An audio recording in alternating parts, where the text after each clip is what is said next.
Ada juga selaput darahnya itu yang tipis, bahkan kena gesekan saddle bit ya, saddle sepeda aja itu udah robek dan bisa menyebabkan ketidakperawanannya. Bayangki, tidak perawan karena saddle sepeda itu.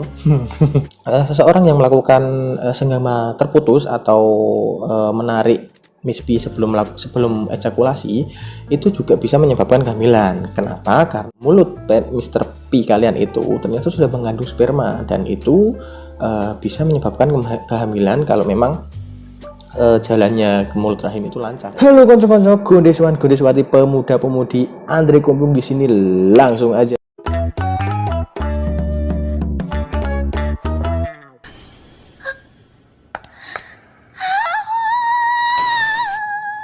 Halo teman-teman, dimanapun berada, semoga teman-teman diberikan kesehatan dan kelancaran dalam setiap usaha dan urusannya. Bagi teman-teman yang jomblo, segera dapat pasangan ya, yang berpacaran, langgeng dan segera menikah. Kemudian teman-teman yang sudah memiliki pasangan, yang beristri, yang bersuami, tetap harmonis dan selalu romantis. Oke, pada kesempatan kali ini kita akan membahas mitos seputar seks yang dipercaya namun ternyata kurang tepat. Nah, apa saja? Ingin tahu? Jangan skip video ini ya. Sebelum masuk ke video, jangan lupa untuk subscribe channel ini ya, komen, share lah. Jangan pelit-pelit ini jarinya untuk klik tombol subscribe-nya ya, karena subscribe itu mudah, tidak bayar lagi ya. Oke.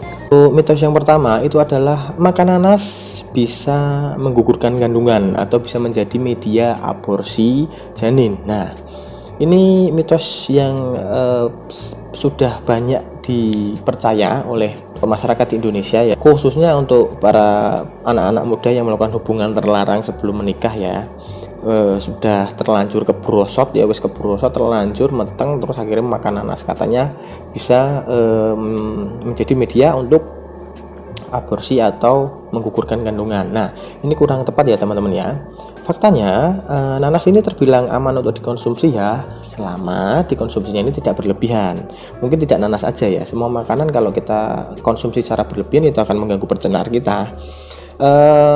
Kalau nanas ini dikonsumsi secara berlebihan memang ada efeknya ya, itu akan menyebabkan mual dan biasanya berefek pada lambung kita itu terasa panas. Tapi jika hanya mengkonsumsi satu atau dua iris saja atau satu buah nanas pun itu tidak akan berdampak pada janin dari perempuan yang sedang hamil. Nah, seperti itu teman-teman. Oke, mitos yang kedua adalah tidak perawannya seseorang itu ditandai dengan keluarnya darah dari vagina.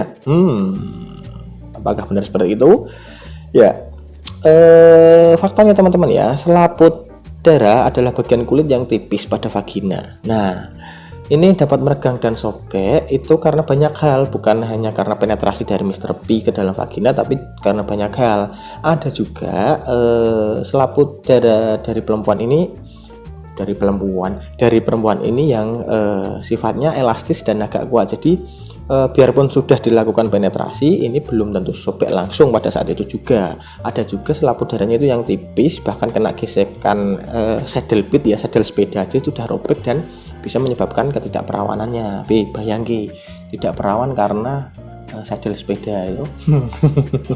Maka dari itu tidak keluarnya darah saat melakukan hubungan intim itu tidak pure murni 100% menjadi pertanda kalau cewek itu tidak perawan atau sudah melakukan hubungan intim sebelumnya. Bisa saja karena memang keelastisan dari selaput darah dari masing-masing perempuan itu berbeda-beda teman-teman. Itu bisa dipahami ya. Terus mencabut Mr. P sebelum melakukan ejakulasi atau ditokin jobo atau cerot weteng atau cerot dimanapun itu tidak menyebabkan kehamilan. Nah, ini perlu dipahami teman-teman ya. Ternyata seseorang yang melakukan senggama terputus atau menarik mispi sebelum ejakulasi itu juga bisa menyebabkan kehamilan. Kenapa? Karena sebelum kalian ejakulasi, kalian akan mengeluarkan cairan seperti pelicin yang akan membantu jalannya sperma ke dalam mulut rahim yang nantinya akan menjadi pembuahan. Nah, walaupun kalian menarik mispi kalian sebelum ejakulasi, ternyata cairan yang sudah keluar dari mulut Mr. P kalian itu ternyata sudah mengandung sperma dan itu bisa menyebabkan kehamilan kalau memang jalannya ke mulut rahim itu lancar ya. Dan mungkin kemungkinannya tidak sebesar ketika kalian benar-benar memang ditembak dalam coy, cerot jeru. Oke, mitos yang selanjutnya, meremas payudara bisa menyebabkan payudara tersebut menjadi lebih besar. Nah, ini mitos yang keliru ya teman-teman ya. Memang meremas payudara itu akan membuat payudara mengencang dan membesar. Nah itu tapi bersifat sementara ya. Itu disebabkan karena adanya rangsangan dari aliran darah ke payudara dan membuat payudara akan mengembang. Nah tapi ini hanya bersifat sementara. Jadi ketika teman-teman memiliki pemahaman bahwa ketika diremas-remas payudara akan semakin membesar, itu keliru ya. Faktor-faktor yang membuat payudara itu mengembang itu bukan karena diremas-remas teman-teman. Itu bisa karena faktor kehamilan, kemudian menyusui ya, seperti itu yang menyebabkan payudara seseorang wanita itu mengembang karena faktor-faktor itu, tapi bukan karena diremas. Oke, mitos yang selanjutnya, vagina wanita akan mengendur atau melebar ketika sering dilakukan penetrasi atau sering melakukan hubungan seks. Ini juga ternyata adalah mitos yang kurang tepat ya teman-teman ya.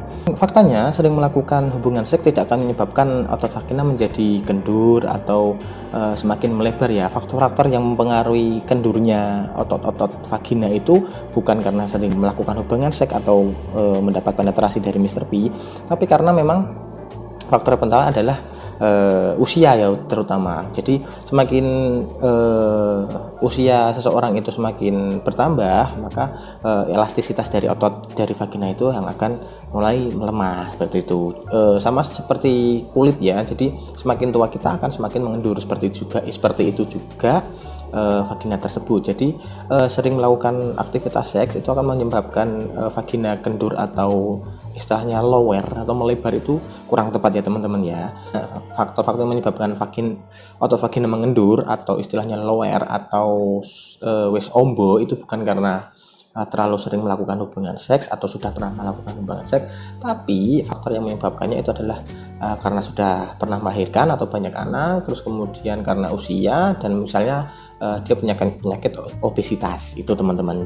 Ini untuk mitos yang terakhir ya. Ada pemahaman seperti ini, seks itu dapat mempengaruhi kinerja kita dalam berolahraga ya. Istilahnya itu nek wong Jawa ki kokan seks makanya lemesan. Nah seperti itu pemahaman yang salah ya. Teori ini ternyata sudah diperdebatkan lama ya teman-teman ya. Para pelatih sering mengatakan kepada atlet bahwa mereka itu melarang para atletnya tidak melakukan seks sebelum bertanding atau melakukan kompetisi. Malah justru ketika kita akan sedang bertanding atau melakukan pertandingan, misalnya sepak bola, itu banyak atlet yang melakukan hubungan seks sebelum melakukan pertandingan, dan itu meningkatkan stamina dan mood mereka dalam bertanding. Seks hanya memiliki sedikit dampak pada kinerja atletik dan mungkin malah bisa menimbulkan dampak positif pada tubuh seorang atlet tersebut. Hubungan seks bikin lemes dalam berolahraga itu kurang tepat ya teman-teman ya. Oke teman-teman, itu tadi ya beberapa mitos dunia seks yang ternyata kurang tepat ya. Mungkin itu dulu Andri Kumplung pamit ya. Semoga channel ini bermanfaat, semoga konten kalian juga bermanfaat. Jangan lupa untuk subscribe, like, dan komen ya, karena gratis ya, tidak susah, tinggal klik aja tombol subscribe-nya ya teman-teman ya. Oke, Andri Kumplung pamit. See you next video. Beginilah cinta deritanya tiada berakhir. Ciao.